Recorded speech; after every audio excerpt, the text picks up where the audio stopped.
AllBall TV. They scared, but I'm not. They don't like comentario. Y suscribe.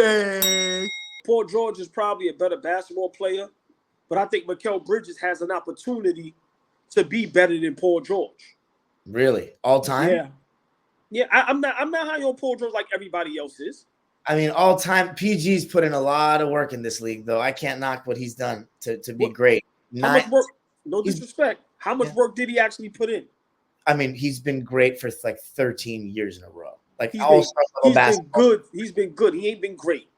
If you make the All-Star team, you're one of the best 25 players in basketball. Like that's, come on. He's great. He played over 70 games like 8 times, and it's like he's played great. But it ain't no here y'all go. Is what I've been saying. It's the same thing as T-Mac, Lamar Odom, and these dudes who I thought Jason Tatum was going to be. He is who I thought he was. But is he going to be better than Mikal Bridges? His legacy? No, it's not going to be that. It's just not. Like, you think Philly would rather have Paul George over Mikal Bridges? Hell no. Not alongside the MVP. He's more of a glue piece. He can pass better, plays way better defense at this point. That's not close. Probably could pass. Yeah, he definitely passes better. And just Paul George is more skilled. We know he's more talented. But when it matters most, that's not who he is. We've seen it too many times. He woke up the bully. Oh, word. Ain't nobody scared. Muted, Flea. Oh, hold on. That's my fault. Yeah, because your computer's going off over there. You emailing and everything. Go ahead, Flea. Answer your phone later, gang. Answer your phone later, gang. That's all I got for you, gang. Answer your phone later, gang. That's all I got for you. For the rest of the show, got nothing for you. Now, listen. Paul George is a better basketball player than Mikal Bridges. Like, let me start there. He's just a better player at this juncture. I don't think there's anything that Mikal Bridges could do in his career from here going forward that's going to have his career better than Paul George's. I don't think there's nothing that can happen right now that'll rival that. Paul George probably one of the most talented players we've ever seen. Talent. Just talking about talent, ability, gifts, playing on the basketball court.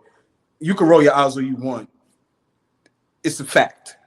We can argue, whatever. It's a fact. Talent-wise, gifts, being able to do it.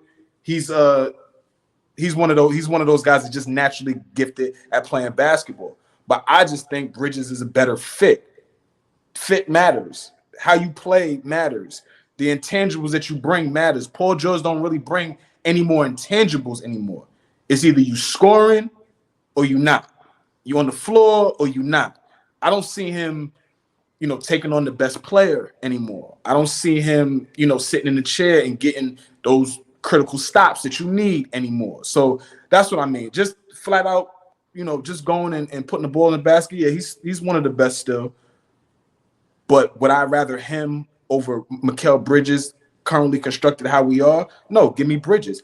I don't even think Philly really, like to saying what AllBall was saying. I don't think Philly, if they had a preference, who they would take Bridges. Shit, they drafted Bridges. They drafted him and traded him. So it's like, I think they would much rather, a lot of teams would much rather have Bridges just in terms of fit. But who's the better player? I think Paul George still the better player. Real quick, Flea, you know how I always stress this. I never liked that Miami Heat team because of the fit offensively. To me, it just never. When Chris Bosh started shooting threes. Yeah, but you're wrong about that. You're just wrong. You're just wrong. I've always disagreed. Yeah, you're just wrong because you just want to be a contrarian with that. You're wrong about that. Meanwhile, they played the Spurs, who had the total opposite playing style, and they beat their ass, and they should have beat them back-to-back finals. But I digress. They lost. I digress. Game-winning shot by Ray Allen saved everything. You could argue. I digress. That's basketball. Yeah, but the point is, when you've hit a game winner at some point in your life. They high-fived you. You got picked up again. Stop playing with me, man. When was the last time Paul George, he went to a team, he played the season out, we were like, oh, this is a perfect fit. This is a well-balanced team. I haven't seen that since I thought since the Pacers it hasn't been that way. Like, that team was, I haven't seen him be on the team, and it looked like something since then. It was just names to me. Oh, by Westbrook. Okay, that's great. that's one-on-one and third in MVP. That's great, but it didn't look. I wasn't scared, but I wasn't moved by it. Well, I think that team didn't have that great of role players. That 2019 Thunder team, Indiana, man, like we underestimate how good that starting lineup was. Like on both ends of the floor, George Hill, Paul George, Lance Stevenson, David West, Roy Hibbert. Like these are two-way players right here. Almost all of them are high IQ guys. They had like CJ Watson coming off the bench. Like he was a solid backup point guard back then. Like I want to really watch those Indiana playoff games back and see the difference in Paul George, like his aggression. Now that I'm somebody who's become like such an expert on Paul George, not to sound like arrogant or anything, but like I've literally gone paid to watch his games. And he's on my team, and I've paid so much attention. Like the dime dropper era has been Paul George's time with the Clippers. So, I mean, I agree with what Flea was saying. I was going to ask AllBall this. You're saying his legacy could be better than Paul George. Who do you think is better all the time, Robert Horry or Melo? That's a tricky one. I think Robert Horry had a better career. My opinion. I think he had a better career. Okay, then. But I think him and Melo is two totally different basketball players.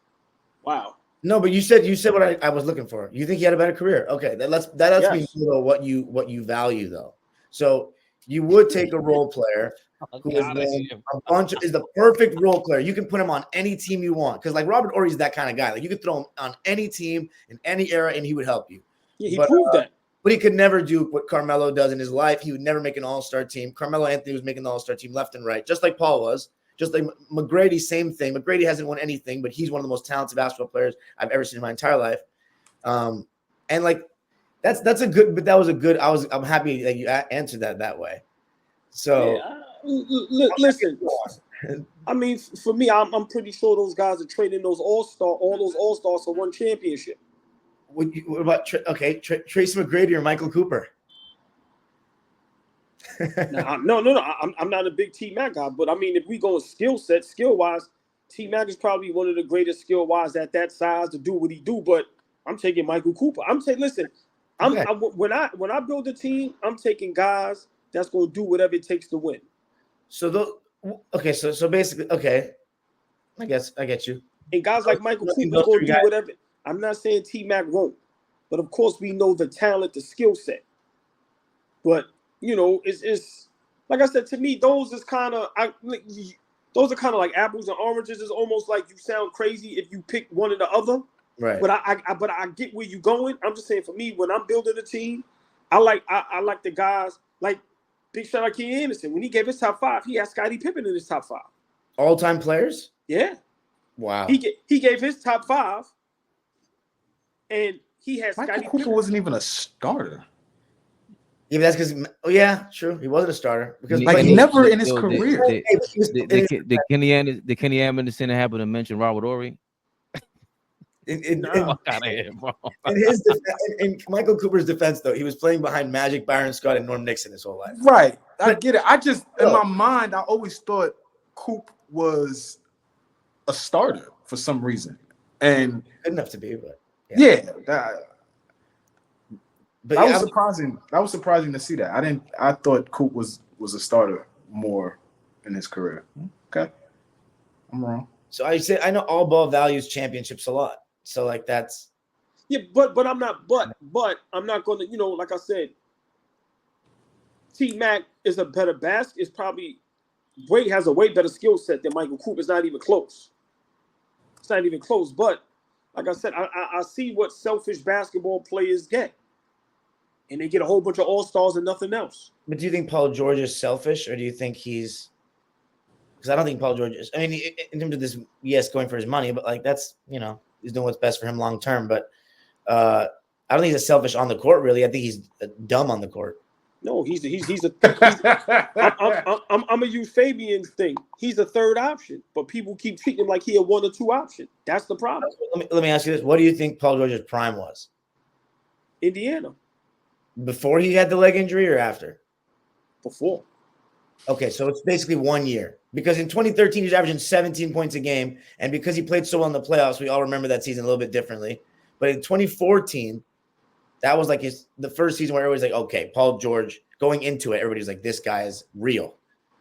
Were both those series 7-game series against Miami? One of them was a 7-game series in the Eastern Conference Finals. That was the 2013, but he was breaking out. You know what I mean? Like that game 1 shot. Remember he made it at the end of the.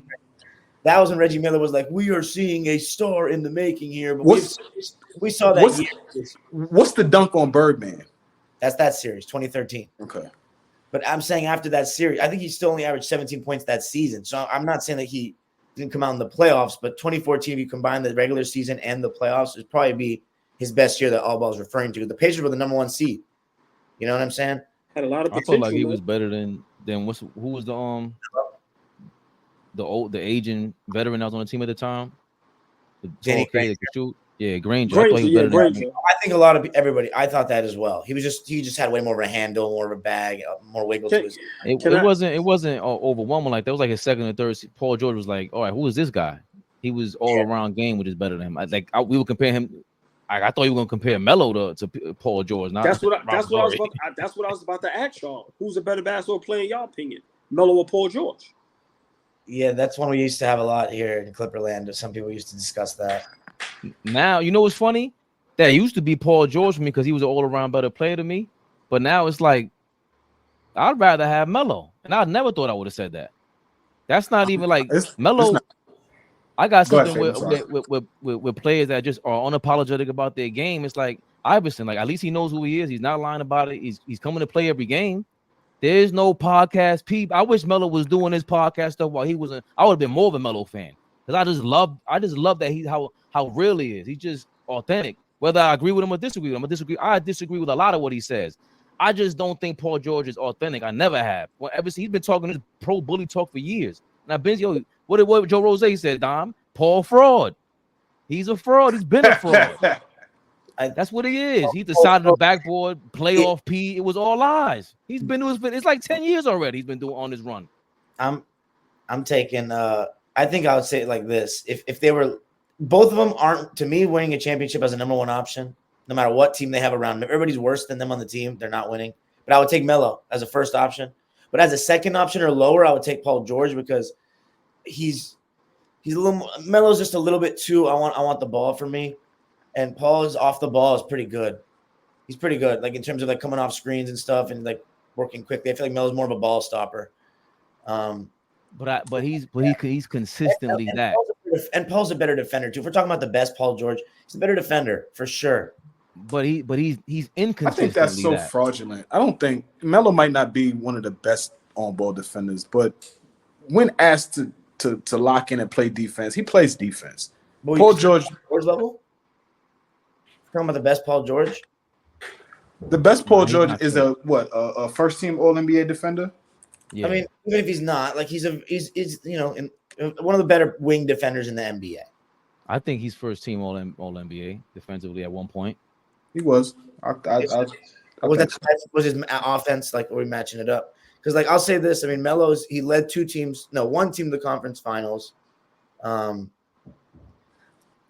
I just think it's all about the stuff that we want to overlook and act like it's just a movie script. No, Carmelo's a movie star damn near out there, and it feels like, yo, I ain't scared when he's out there with me. You feel the confidence around him, and a lot of confidence is lost around Paul George. That's a factor. What do you think about what my second option thing? Well, I feel he's definitely a second or third option. Paul George. And Melo, he was. I mean, if Paul George is the third best player in your team, you're a pretty damn good team.